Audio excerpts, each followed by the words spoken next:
যেটা দেখে একটু রাগ হবার কথা, কিন্তু আমি ভীষণ খুশি হয়েছি। চলো বলছি। তার আগে তোমাদের জানাই সবাইকে গুড মর্নিং। সকালবেলা আজকে ফুল তুলতে এলাম।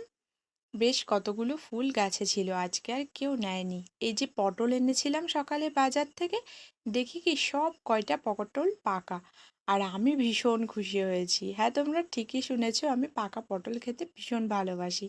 তাই পটল আলুর তরকারি রান্না হয়েও গেল। তারপরে একটু এই ঘরের মধ্যে এসেছিলাম, ভাবলাম দেখি অনেক গাছপালা হয়েছে, কিছু খাবার মতন আছে নাকি, একটু শাক খেতে ইচ্ছা করছিল।